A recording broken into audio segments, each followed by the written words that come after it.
Well, joining us now from central London is the Government Security Minister, Brandon Lewis. Thank you for being with us today. I just want to start with the arrest of Britain's ambassador to Iran. We've had a strongly worded statement from the Foreign Secretary, but is Britain going to do anything else? Yes, well, as Dominic Raab rightly outlined this morning, there's a choice for Iran to make, and we hope that they will step back from the edge and want to be part of the international work to make sure that we're working globally together, that chance to de-escalate the whole situation there. But we're calling on Iran to change course, but are we going to do anything in response to this arrest? I mean, is, for example, pulling the embassy out of Iran off the table? Are we looking at staffing there? What's happening? Well, obviously, we want to make sure that we have got an ability to talk to our partners and to countries around the world, so that diplomatic reach that we have in countries all over the world, including Iran, is important for us. The Prime Minister has spoken to President Rouhani just this week. We want to make sure we continue to play our part in talking to Iran and our partners around how we can de-escalate matters. So, although obviously one of our priorities is always around the safety and security of our own teams, we also want to make sure we're able to play our part, and that does mean that we are saying to Iran to be part of that process, de-escalate the situation in Iran and play a part in the global and international world.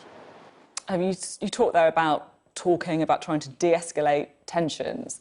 At the same time, this move from Iran comes after weeks of escalating tensions between the US and Iran.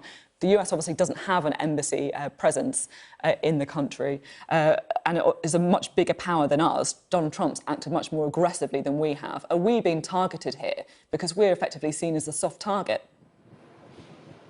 Well, look, as the Foreign Secretary said, we believe that the actions yesterday with the ambassador were a breach of the Vienna Convention, totally unacceptable. And Iran does need to step back from that kind of activity and play a proper part in working with partners to de-escalate. I think we as a country do have a part to play working with our partners, not just the USA, but the Prime Minister has been talking to Angela Merkel and President Macron as well, to play our part in trying to de-escalate the situation, which in the long run is in the best interest of everybody all around the world, and certainly in that region. You say it's unacceptable, but it doesn't sound like we're actually going to do anything. Well, you'll understand that as the Security Minister and as the government, it would be inappropriate for me to comment on the work we are doing more generally around that area and some of the specific work we're doing to play our part. We do think that was unacceptable. You saw the statement, as you've outlined, from Dominic Raab. But at the moment, our focus, I have to say, is on doing what we can to play our part in de-escalating the situation, because that's what's in the best interest, not of people here just in the UK, but as I say, people in the region and actually people around the world. We want to see this situation de-escalate and people get back to having a proper conversation, and not least of all, playing all of our parts in that nuclear deal that we have and want to keep with Iran.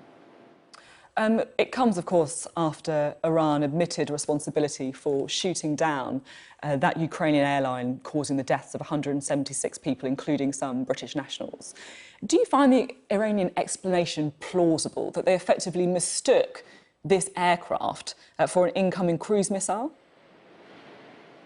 Well, obviously, it's a horrendously tragic situation, what's happened, any loss of life, let alone on that kind of scale. And firstly, I would say, as others have, all our thoughts go out to all the family and friends of those victims who will be suffering at the moment. And it is important, with proper respect, we get that repatriation of remains for people to be able to pay their respects. But in terms of the structure of what actually happened, there has to be a full, clear, transparent investigation, as President Trudeau, Prime Minister Trudeau himself outlined, that Canada wants to play its part in that. Countries around the world will want to see that there is a proper, clear, transparent investigation to get to the bottom of exactly what happened, so that globally, and obviously for Iran itself, to make sure nothing like this could ever happen again. It is completely unacceptable. But I don't want to get into prejudging the specifics of what may have happened. That's why it's so important that we all continue to ensure that there is a proper, transparent investigation.